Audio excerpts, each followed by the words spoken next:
say reading Kobe Bryant's biography. I Mm, think it's called Showboat. That okay. was great because it gave me permission to lean into obsession. Kobe was obviously a very obsessed person, and I think in society as you were saying, we're kind of shunned for wanting more, for being ambitious. And I think it gave me permission to be like, it's okay to be slightly different. Like if you have different goals and you have to take different actions, so by definition, you'll be different than most people, and that's okay. I'd say we'll stop there. I think those are three books that are good for everybody. Three's great. No, I definitely agree with that, and think getting opening up that door for yourself of I haven't read Kobe's book, but different things gave me that same kind of freedom to pursue the fact that I just was the way that I was, and there's nothing inherently wrong with that. It is, and the sooner that you embrace the way that you are, the more that synchronicities start happening, the more that open doors start opening, the more opportunities you get, the more the right people stick around, and the more the wrong people leave. So it just makes things a lot more clear. I want to get back to content in particular, because obviously that's one of your zone of genius. And so many people are doing content, and a lot of people are even doing content because of Hermosi. Like I think he really ushered in a new wave of creators. In fact, that people were even calling it like the Hermosi subtitles and whatnot. Like he really has changed the whole approach to content for people who are business focused. And I know why he did it, and he's talked about that at length. But where do you think most people go wrong, and where are their blind spots? Because I deal with people every single day where they tell me about they're making content, and they're telling me about their goals, and they're like, "This is a good piece of content. Like, why isn't it getting views?" What do you see typically when people ask you those kinds of questions?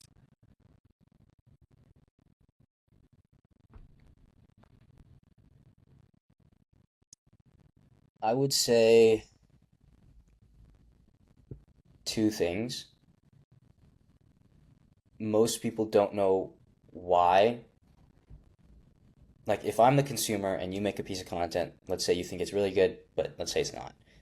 Why is there a fundamental difference between our perspectives? It would be one, the value of that piece of content isn't great, and we could define value. And then two, you don't have proof that what you're saying works, which makes me have those two questions.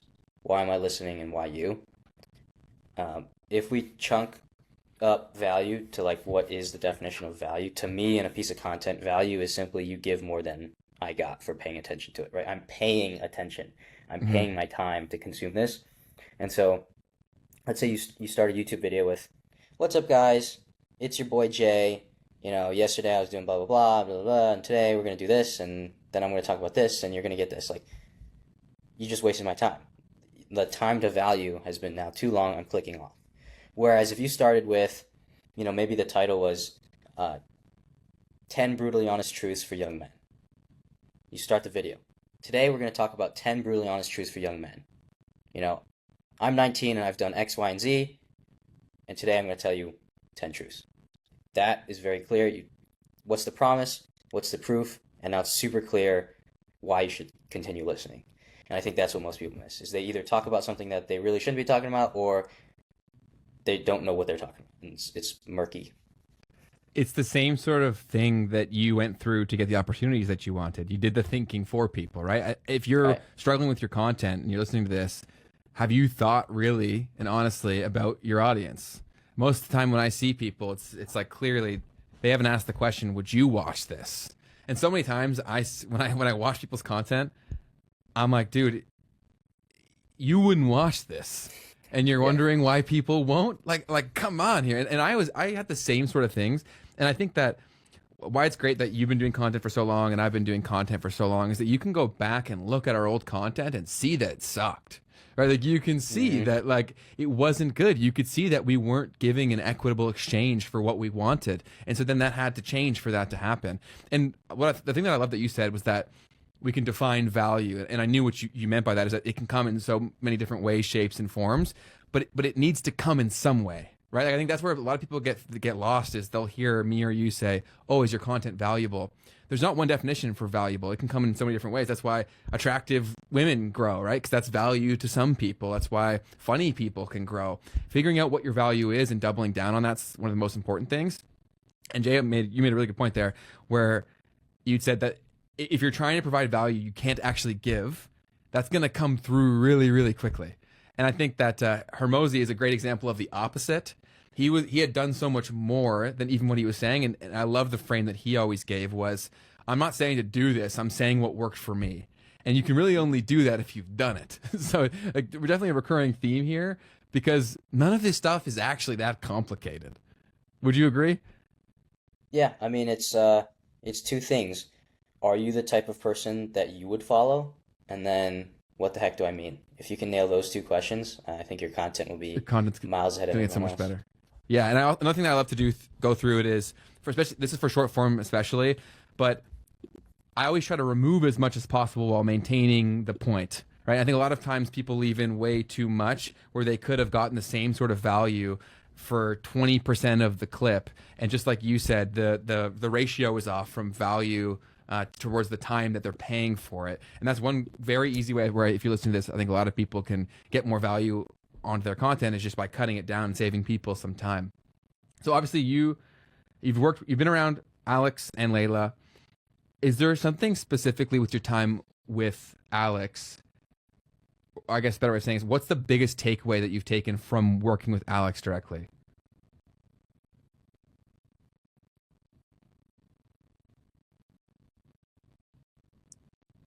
I think the biggest thing is the power of focus, which whoa, it's kind of cliche, and he talks about it all the time. But like, I was in a film session, and we were talking about focus, and we were like, how do you actually like focus? Because that's hard to do. And he's like, anytime I have an idea, I write it down in a notes app, and then I put it away. I don't think about it, and then I'll come back a week later, and I'll revisit it. And 90% of the time, I realize it's a bad idea. So that eliminates a lot of distractions. Um, if it's still interesting, he'll look at it, he'll put it away, and he'll come back to it again later. And he said on this, he calls it his big ideas list. On this big ideas list, in the past 18 months, he's only executed on three of those. And I think that's just one of the greatest demonstrations of focus because like a lot of people say, oh, you got to focus, and focus means saying no and like all these things, but like one of the sad parts about life is you can only do a few things really well. And so once you have one of those things, it becomes so painful to continue saying no to increasingly shiny opportunities. And I think the bigger you get, the harder it is to say no, which makes it even more important. And I think from the past 18 months to see the amount of progress he's made and the amount of progress I've made, it's become abundantly clear that once you have your North Star and you reverse engineer the steps, anything that isn't those steps is a distraction. And if people Mm. can internalize that, you get so much further ahead. So focus isn't about just saying no in general. It's about having something only worth saying yes to that just blocks out all the noise. It makes everything else obvious that you shouldn't do that. I think a lot of people but a lot of people fall into the trap of not doing anything because they don't have that clarity. How can someone who's not gotten to where you are or where Alex is start from zero and figuring out what's worth focusing on? Yeah, I mean, the way I like to explain it is like if you have a North Star, even if you're looking through a telescope, it's still kind of vague. You don't know the exact like the specific details. And so it's like it's more like pick a direction and start moving because clarity comes from action, not the other way around. And so if you have a general sense of where you should go, start moving and as Rumi the poet says, like as you walk the way appears. And so Mm, like if you don't have any idea, it's like pick a direction and go, experiment just with go. things, try things, fail, learn what you like, or learn what you don't like, and it'll slowly iterate from there. Um, that's probably what I'd say. So for Alex, Alex is one side of the business, and he's obviously the one that we see more publicly typically. But Layla is such an important component and such a complementary piece to acquisition.com and Alex. And I love seeing her content because I think that I struggle the most in the areas where she is so fantastic. Like I would say that I'm closer to the Alex side, nowhere near as good at the things that he does. But from Layla, what's the biggest lesson that you've taken away from her?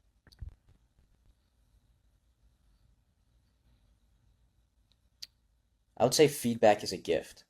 I think a lot of CEOs talk about how they prioritize their people or how they're people first or a family, but I think Layla actually demonstrates that. And so after every quarter, she'll put out a survey, a full team survey, asking for feedback on the company's doing, how she could do better. And then she actually addresses every single one of those pieces of feedback. Wow. And our company's, about 100 people. Like that is a lot of time. It's probably like a week or two of just feedback, and implementation. And most CEOs aren't willing to do that. Aren't willing, like they'll either maybe do half of that or and then not take any feedback and just kind of let it sit there. But like she addresses every single one of those pieces, even if it's like, hey, we want Fairlife instead of these protein shakes. Like, yeah, small things like that. It's like because she cares. And I think Hmm. when people realize that feedback is not a call out, it's a call up, I think a lot of people get better off. That's remarkable. That shows obviously that she does care, and you can't fake that. And I think it Hmm. also shows a lot of confidence. I think most people don't ask for feedback because they don't have the confidence to take it. So I think that also opens up a massive unlock for you if you can get to that place. And where in your life, where in your business, where in your content are you not asking for feedback? I think a lot of people could find their own content problems or the solutions to them from just asking for honest feedback. And if they haven't, it's because they know they're not going to get good feedback. But bad feedback is typically the fastest route towards better performance. So that's awesome to hear. Do they both work as hard as it seems like from the outside? Yes. Yes. Yeah, it's okay. That's awesome. Yeah, because obviously every post you hear, he's like, all I do is I work and I work out. And so you would say that is factual. Yes. That's awesome. Do you ever work out with Alex? I have not yet. He has worked out less because of the launch craziness, Of course. but maybe someday soon. So for the launch, obviously you were a big part of that, and so much work went into it.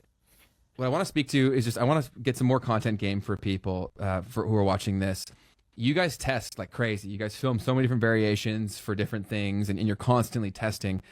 What does your testing process look like? How do you validate that a test is working or it's not? Can you share any of those details?